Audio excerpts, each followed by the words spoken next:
lycéen de littérature. Le Grand Matin Sud Radio. L'enquête de la matinée. 9h09, merci d'être avec nous. On vous parle des Bleus, bien sûr, puisque on vous pose cette question depuis ce matin. La Coupe du Monde féminine révolutionne-t-elle le football, Véronique Jacquier? Eh bien, du côté des auditeurs de Sud Radio, sur le compte Twitter de Sud Radio, c'est non, pas de révolution à 69%. Régis nous écrit: regardez la Coupe du Monde féminine, c'est comme regarder l'équipe de son village. Tu sais que le côté sportif ne sera pas terrible, mais tu le regardes par solidarité. Ah bon ? Tu sais aussi que côté arbitrage, les femmes ont aussi des progrès à faire. Bon, il est peut-être un peu macho, Régis. À l'inverse, on a Alexandre qui nous dit cela aura permis de créer un gros record d'affluence et de hisser la discipline au même niveau que les compétitions masculines. Merci et bravo, mesdames. Voilà, c'est un petit peu la température, l'ambiance des commentaires sur les réseaux sociaux. Alors, on va en parler avec une femme, Pascale Choquet, responsable de la section féminine de foot au Thiers FC. Elle est membre aussi du comité directeur au district de foot du Val-de-Marne et vous êtes même déléguée au foot féminin pour le Val-de-Marne. Bonjour, bienvenue sur Sud Radio. Bonjour à tous. Il y a aussi avec nous Virgile Caillé, délégué général d'Union Sport et Cycle. Bonjour. Bonjour, belle matinée. Et puis Stéphane Desenclos, qui est rédacteur en chef du quotidien du foot. Et le débat commençait déjà entre Stéphane Desenclos et Pascale Choquet. Bien avant l'émission, il y a aussi avec nous Jean-Claude Plessis, le ex-président du FC Sochaux, qui sera avec nous par téléphone. Il est avec nous par téléphone. On va commencer par lui. Jean-Claude Plessis, bonjour. Bonjour à tous. Évidemment, vous avez été longtemps patron de Sochaux avec des aventures exceptionnelles. Tout le monde s'en souvient, en Coupe d'Europe notamment. Bien sûr. Comment vous regardez et vous appréhendez, vous, le football féminin et le phénomène, en fait, du moment ? Moi, je le connaissais depuis un certain temps, le football féminin, puisque ça remonte à longtemps. Il y a 25 ans, quand j'emmenais mes gamins au foot, dans les fameux villages dont parlait votre auditeur, il y avait toujours une gamine ou une deux gamines qui jouaient dans les équipes, et effectivement, elles étaient plutôt teigneuses, c'était des filles qui voulaient vraiment y arriver, et malheureusement, il n'y avait pas de structure pour les recevoir après, à partir d'un certain âge. Et je suis ravi que la fédération est vraiment progressé, a fait progresser les filles dans ce domaine. Et puis je dirais surtout un grand coup de chapeau à Le Gret, un grand coup de chapeau à Nicolas à l'époque, et puis surtout un grand chapeau à Jean-Michel Aulas. À Lyon, c'est vrai. Personnellement monter son équipe et qui voulait absolument réussir, parce qu'il fallait monter des équipes féminines, c'est pas simple. Il fallait aussi avoir des structures, il fallait avoir des locaux, il fallait avoir des terrains, et ça n'a pas toujours été simple. Mais vraiment, je suis ravi de cette Coupe du Monde. Voilà. Et ce n'est pas toujours quand même simple. Pascal Choquet va nous le dire, sans doute. Vous, à Thiers, parce que c'est vrai, vous avez mis l'accent sur quelque chose qui est particulièrement important, c'est-à-dire que de plus en plus, il y a garçons et filles qui jouent jusqu'à 10, 11 ans sur les terrains. Et puis après, pour les filles, c'est un petit peu plus compliqué de trouver des clubs et des équipes, Pascal Choquet. Alors ça se passe pas toujours comme ça. D'abord, jusqu'en U15, avec une licence U15 féminine, on a le droit de jouer avec les garçons en mixité. Mais ça se fait pas toujours, Si, ça se fait. De plus en plus, il y a des clubs féminins avec des équipes féminines, ou des clubs, clubs de foot avec une section féminine. Dès le plus jeune âge, c'est-à-dire à partir de U5, c'est-à-dire on a 5 ans à peu près, U6. Et de plus en plus, les clubs favorisent, la fédération, les districts ont mis en place, et la Ligue de Paris-Île-de-France aussi, mais dans toutes les autres ligues également, des subventions et énormément d'engagement pour le football féminin depuis une petite dizaine d'années, mais on va dire depuis 6-7 ans, oui, absolument. On a encore beaucoup de mal à trouver des techniciens salariés dans les districts ou dans les instances footballistiques. Et ça, c'est très, très dommage. Quand il y a un poste qui se libère, malgré le fait qu'il y ait des femmes qui se proposent, la plupart du temps, la place est donnée à ces messieurs. Nous sommes quand même en 2019. C'est quand même très intriguant d'en arriver à ce genre de commentaires. Tout à l'heure, j'écoutais attentivement ce que pouvaient raconter nos chers auditeurs. Je trouve ça très, très masculin comme réponse.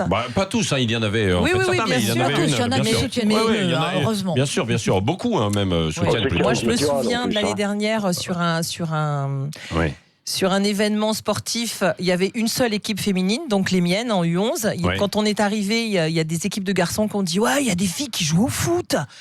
Bah oui. Et quand on a participé, il y avait quelques filles qui voulaient participer au tir au but, et c'est une de mes filles qui a gagné sur tous les garçons. Et je peux vous assurer que la tête qu'ils faisaient tous. Après, il y a une différence physique qui se fait à partir de 14 ans, 15 ans, non ? On va dire que l'adolescence est plus précoce chez les filles que chez les garçons, donc ça, déjà il y a une différence morphologique, mais effectivement on n'a pas les mêmes capacités physiques sur certains points, au niveau de la puissance, au niveau peut-être de la rapidité, quoique je lis attentivement en ce moment avec ma petite fille qui est gardienne de but, à qui on fait un petit coucou, Luna, elle se reconnaîtra. Luna. Il y a Amandine Henry a sorti un petit livre pour les vacances pour lire son journal intime, et je trouve très intéressant, et effectivement elle était au-dessus des garçons. Oui. Stéphane Desenclos et Virgile Caillet, je me tourne vers vous. Est-ce que vous, quel regard vous avez sur le foot féminin ? Pas seulement sur la Coupe du Monde, mais sur le foot féminin. Non, sur le foot féminin. Moi, ça a quand même pas mal changé avec la Coupe du Monde. C'est vrai que mon premier regard, comme je pense tout le monde, c'était les matchs de championnat, de première division, par exemple, féminine, ou d'autres divisions. Ouais. Et effectivement, à part 3-4 équipes d'élite, c'est vrai que c'était pas toujours au niveau de ce que moi je pouvais attendre. Maintenant, j'avoue, je reconnais franchement, je suis en désaccord total avec ce que disait un des auditeurs tout à l'heure. C'est que moi, je regarde un match, je regardais, je sais plus quel match, c'était pas l'équipe de France, mais un match de foot féminin en Coupe du Monde, et au bout d'un moment, je me suis mis à oublier complètement que c'était des filles ou des garçons qui jouaient, quoi. Je voyais le foot, je voyais des choses super intéressantes. C'est peut-être le match où c'était Japon, le 8e du Japon, là, où qui était d'ailleurs un super match, une deuxième mi-temps du Japon, vraiment de très très haut niveau. Et je voyais les Japonais jouer, j'ai complètement oublié que c'était les garçons ou filles. Alors effectivement, je trouve que de ce côté-là, ça peut. Vous parliez tout à l'heure des techniciens qui on donne peut-être encore trop aujourd'hui la préférence à des hommes. Ça peut aujourd'hui, je pense, avoir cette Coupe du Monde un énorme coup de booster en fait pour développer les choses. Sur l'égalité, en fait, surtout sur la parité, sur l'égalité entre les femmes et les hommes. Au sein de ce sport. Virgile Caillet. Oui, on a l'impression que c'est un phénomène, on découvre ce phénomène. Finalement, je pense qu'on le voit venir déjà depuis quelques années, et c'est tout simplement le reflet un peu de l'évolution de la société, et cette volonté d'aller vers une forme de parité. Alors bien entendu, on peut toujours regretter que ça ne va pas assez vite. Moi, je crois qu'il faut essayer de voir le verre à moitié plein, parce qu'il y a une vraie progression. Il faut savoir que dans l'ensemble des activités physiques et sportives, aujourd'hui, on est quasiment à une forme de parité dans la pratique. Et donc, mécaniquement, dans les différents sports un peu médiatisés, on voit apparaître de plus en plus une pratique féminine.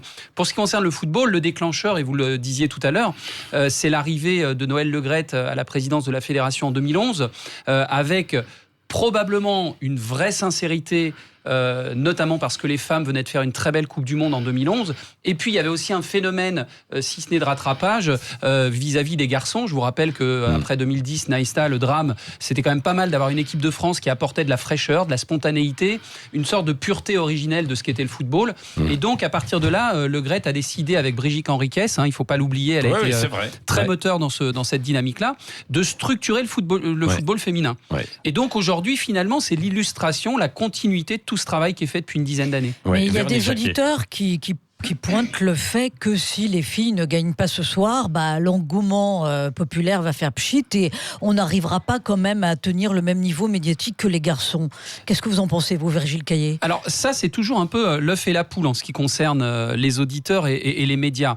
Quand je vois que TF1 va déprogrammer les bronzés pour mettre à la place une demi-finale dans laquelle il n'a pas la certitude de savoir si l'équipe de France jouera, je me dis que c'est quand même un signe très très fort. Hier soir déjà, il y avait c'était le premier quart de finale. Donc on est sur des matchs où l'équipe de France n'est pas forcément au programme, et pour autant on est sur TF1, donc une chaîne quand même avec une très forte audience, et on déprogramme. Donc c'est très important, et M6 est en train d'ores et déjà de revendiquer les matchs de qualification pour l'Euro qui arrivera en 2021, en annonçant que ce sera sur la chaîne majeure et non pas W9. Donc je pense qu'on est parti pour effectivement une forme de continuité dans l'engouement qu'il y aura autour de cette équipe de France. Alors c'est vrai, engouement autour de l'équipe de France. Il faut se dire après les choses.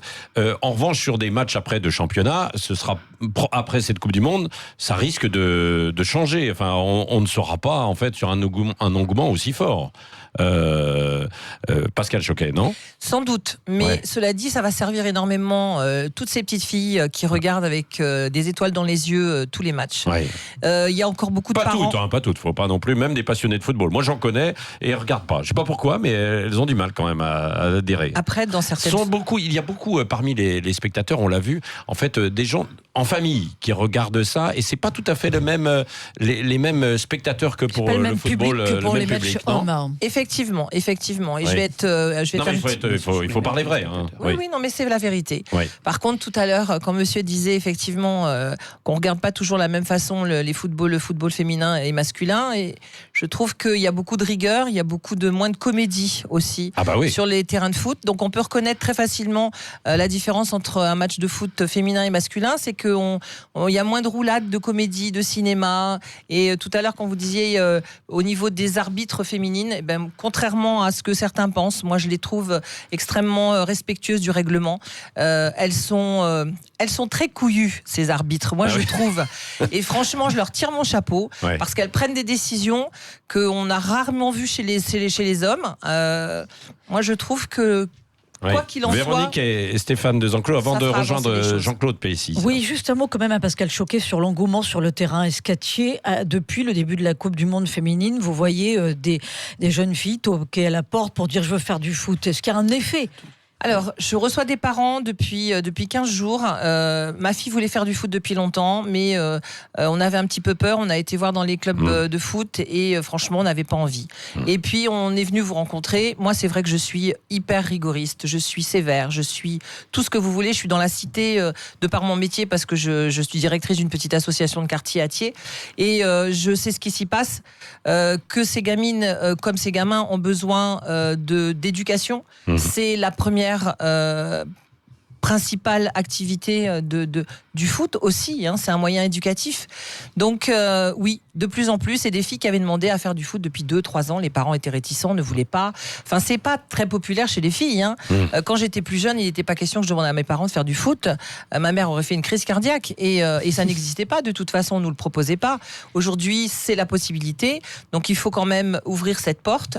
Moi, je suis passée de 17 joueuses il y a 6 ans à une centaine maintenant et je vais dépasser les 100 en début de saison. J'ai vu arriver en début de saison dernière des petites de 5 ans qui ont été les plus disponibles tout au long de la saison. Elles n'ont jamais manqué un samedi matin, qu'il pleuve, qu'il vente, qu'il fasse froid. Ah oui, c'est vrai. Jean-Claude Plessis, comment vous avez entendu ce que dit à l'instant cette responsable de la section féminine de Thiers en région parisienne. Vous pensez aussi qu'il va y avoir une émulation dans tous les petits clubs un peu partout Bien sûr, bien sûr. Oui. Parce que cette équipe de France qui est quand même séduisante, on peut bien le reconnaître. Bon, alors je ne sais pas quelle sera la fin du parcours, parce que déjà, en quart de finale, c'est presque le contrat rempli.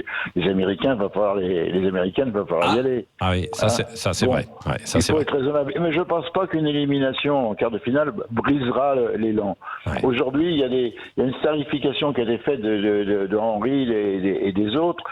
Ça a rassuré les parents de voir que ces jeunes filles étaient des jeunes filles féminines et qui jouaient très bien au football. Et moi, je pense qu'il va y avoir un engouement. Moi, je vois autour de moi, dans ma famille, personne ne rate un match. Hier, on a regardé en famille l'Angleterre. Et je peux vous dire que l'Angleterre, ça sera un morceau à passer si on passe les Américaines. Ça veut dire que le football féminin a conquis ses lettres de noblesse, parce que c'est vrai que ces filles sont sympas et que ça joue très bien au football. Alors évidemment, on ne peut pas comparer avec les hommes. Et moi, je vous trouve dur quand vous dites que les hommes font du cinéma. Ils se foutent des chocs terribles, les gars. Ça, c'est vrai. Non, mais ça, c'est vrai, parce qu'il y a... Non, mais il faut dire, Stéphane Desenclos, Virgile Caillet, peut-être, il y a plus d'intensité physique, forte, effectivement, chez les garçons, et il n'y a pas que du cinéma derrière, parce que on le voit chez les filles. Non, mais elles sont plus respectueuses entre elles, alors que les gars... Vous remarquerez que les coups commencent à tomber déjà un petit peu, quand même. Oui, c'est vrai. Oui, c'est vrai. Plus on avance dans la compétition. Exactement. Je suis tout à fait d'accord avec vous, monsieur Plessis. Je suis tout à fait d'accord. C'est ce qu'on en parlait hier au débat. fois, ça va forcément venir. Malheureusement, aujourd'hui, c'est frais, c'est nouveau et tout, donc la compétition, le haut niveau et tout, le professionnalisme crée ça. Je faisais une comparaison rapide avec le rugby. Moi, j'ai mon père qui était un fan de rugby. Il y a 35 ans, on regardait les matchs du tournoi des 5 Nations. Et quand les Français marquaient un essai, ils me disaient nous, on n'est pas comme au foot, on n'est pas là à se rouler par terre et tout. Regardez aujourd'hui les matchs de rugby avec les coupes d'Europe, les coupes du monde. Il n'y avait pas la Coupe du Monde encore à l'époque. Je crois que c'était la première dans les années 90.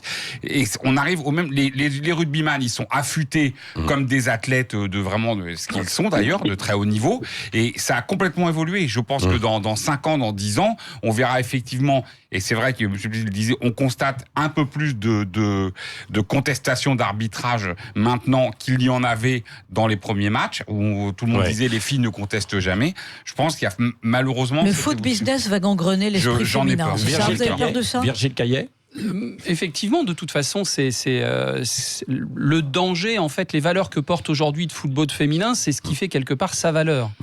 Revenir à la pureté originelle du foot. Exactement. Donc c'est tout l'enjeu, c'est pour le football féminin, c'est d'arriver à conserver cette forme un peu de fraîcheur, de spontanéité. Mais il est évident que les enjeux économiques que le football féminin appelle de ses voeux risque de faire évoluer un peu le comportement des joueuses.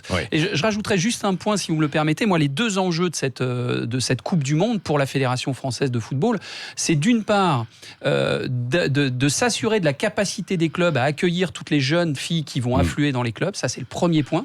Comment je fais ? Mais je suis persuadé que la Fédé a anticipé les choses. N'oublions pas que la Fédé de foot a prévu 15 millions d'euros à injecter dans les clubs pour justement les accompagner là-dessus. Et le deuxième point, pour aller vite, c'est la structuration du championnat de France de D1. Oui, ça c'est vrai. Il y a Christian qui nous appelle au 0826 300 300. Bonjour Christian. Bonjour Christian. Bonjour à vous tous. Vous vouliez réagir, oui. Ah bah oui, quand même. Oui. Bon, je voulais simplement vite fait signaler que moi j'ai joué au football dans les années 76. On avait déjà des équipes féminines, des arbitres féminins. C'est pas une découverte quand même. Oui, mais c'était pas aussi répandu quand même. Comment ? Ce n'était pas aussi répandu. Ah bah oui, évidemment, ça a pris effectivement un peu de temps. Alors moi, ce que je voulais dire, étant plutôt fan dans le sud-ouest de rugby, mais regardant quand même, vous voyez, l'équipe féminine jouer, moi, ce qui m'étonne un petit peu dans le discours de la dame que vous avez là, Pascal, et d'autres commentaires à la télévision, c'est qu'on oppose systématiquement le football masculin, le football féminin. Ben moi, je dis, il y a le football féminin, on va le regarder, on va les laisser jouer, et puis ça va être très très bien si ça gagne ou si ça gagne pas. Parce que si moi demain je vais faire jouer le Paris Saint-Germain féminin contre le Paris Saint-Germain masculin, je pense pas que le résultat va être sympa. Donc simplement je trouve que c'est dommage qu'on arrive encore à trouver l'idée dans ce sport, parce que c'est du sport, de mettre les hommes contre les femmes. C'est un ras-le-bol général dans tout ce qui se passe aujourd'hui. Laissons les filles jouer, regardons-le, prenons du plaisir. Non mais c'est vrai. Faire encore un système. Vous avez raison, prenons du plaisir. Christian, Pascal Choquet. C'est vrai qu'il faut, mais on le fait inévitablement cette comparaison. Non, mais le problème c'est que c'est toujours les hommes qui comparent de toute façon. Donc à un moment donné, il faut bien qu'on. Ah oui, les hommes comparent toujours le sport féminin avec le sport masculin. Pas que ça, parce que même en fait au sein ici de la rédaction, sont les femmes aussi qui comparent. Donc oui. Ouais, mais bon. Mais je pense que voilà, on est toujours en train d'essayer de faire de la compétition, alors que chacun a ses limites, ses objectifs, et qu'on doit le respecter tout simplement. Et c'est pas effectivement le même football parce que une femme ne sera pas un homme physiquement, c'est pas la même chose, psychologiquement non plus. Et puis les deux sont beaux à regarder, n'ont rien à voir. Moi, je regarde énormément le football. Si, ils auraient pu avoir, puisque justement jusqu'à un certain âge, ils peuvent quand même jouer ensemble. C'est après où c'est un petit peu plus compliqué. Il y a cette structure physique, non ? Non, mais je suis pas d'accord pour dire que c'est pas le même sport. D'ailleurs, il y a un journaliste qui a dit je déteste le mot foot féminin. Et son collègue lui a dit effectivement, on va dire c'est du football pratiqué par des femmes. On va plutôt parler ça comme ça. Moi, je suis plutôt, je disais tout à l'heure qu'on voit plus la différence au bout d'un moment. C'est vrai, effectivement, qu'il y a l'aspect forcément physique ou des choses comme ça. Encore aujourd'hui, parce qu'on ne sait pas comment seront affûtés. Mais encore, Wendy allez-y, Renard. Je pense que si vous êtes attaquant, vous l'avez sur le dos. Quand vous voyez Diani, par exemple, résister, partir résister à tous ses adversaires, c'est aussi impressionnant. Donc moi, je pense que c'est le même, le même. Et c'est normal de comparer, et non pas comparer les filles aux hommes, mais comparer tout simplement par rapport à ce qui existait. Le sport de très haut niveau, pour l'instant, dans le foot, on le connaissait à travers les hommes. 30 secondes, Pascal Choquet. Est-ce que, comme on le disait tout à l'heure, c'est-à-dire que quand même, il y a de plus en plus de coups physiques, etc., aussi dans le football féminin. Alors je pense qu'il y a beaucoup plus d'intensité aussi. Oui. Et je crois que... Non, mais des agressions, en fait, aussi, sur des tacles. Oui, bien sûr. On l'a vu aussi d'ailleurs avec certaines équipes, comme le Brésil, qui sont extrêmement physiques et brutales aussi dans leurs actions de jeu. Oui. Mais c'est indéniable. Je veux dire, après, qu'est-ce qu'on avait comme exemple ? On avait que des footballeurs... hommes à regarder. C'est vrai. Donc, à un moment donné, pourquoi c'est aussi important aujourd'hui de regarder des femmes jouer pour des petites filles ? Parce qu'on n'a pas de modèle. Et on sait très bien que si on n'a pas de modèle, on ne peut pas s'identifier. Merci à tous. Allez, pronostic, Pascal Choquet. Ça va être un match compliqué. Mais je pense qu'on a toutes nos chances de gagner. Bon, d'accord. 1-3-2. Le match référence pour l'équipe de France qui écrase les USA 2-1. 2-1, ah oui, écrasé 2-1, Stéphane Desenclos. Victoire au tir au but. Pour l'équipe de France. Partout, oui, un partout autrement. Parce et Jean-Claude Plessis. Jean-Claude. Moi, je vois pas la France gagner. C'est... Objectivement, bien sûr que je rêve qu'elle passe. Bon. Mais vous n'oubliez pas une chose, c'est que vous avez dans cette Coupe du Monde, on a oublié certaines équipes qui arrivent. Ça surprend. L'Angleterre hier, j'ai vu l'Angleterre qui m'a fait une très forte impression. Ouais. Alors la Coupe du Monde n'est pas terminée, mais je voudrais dire un mot surtout. Ah bah non mais on termine, oui, Jean-Claude. Ce qui va jouer, c'est aussi le physique. Oui, c'est vrai. Parce que n'oubliez pas que 45 minutes, 90 minutes en plein cagnac comme elles le font, match tous les 4 jours. Bon. Ça va laisser des traces. Et je crois que l'équipe qui va arriver peut-être au bout, c'est celle qui aura les meilleures réserves. Bon, vous avez dit les États-Unis. Vous étiez plus optimiste avec Sochaux. Jean-Claude, vous avez dit les États-Unis. Cécile de Mélibus ne vous parle plus. C'est la fin d'une longue histoire entre vous.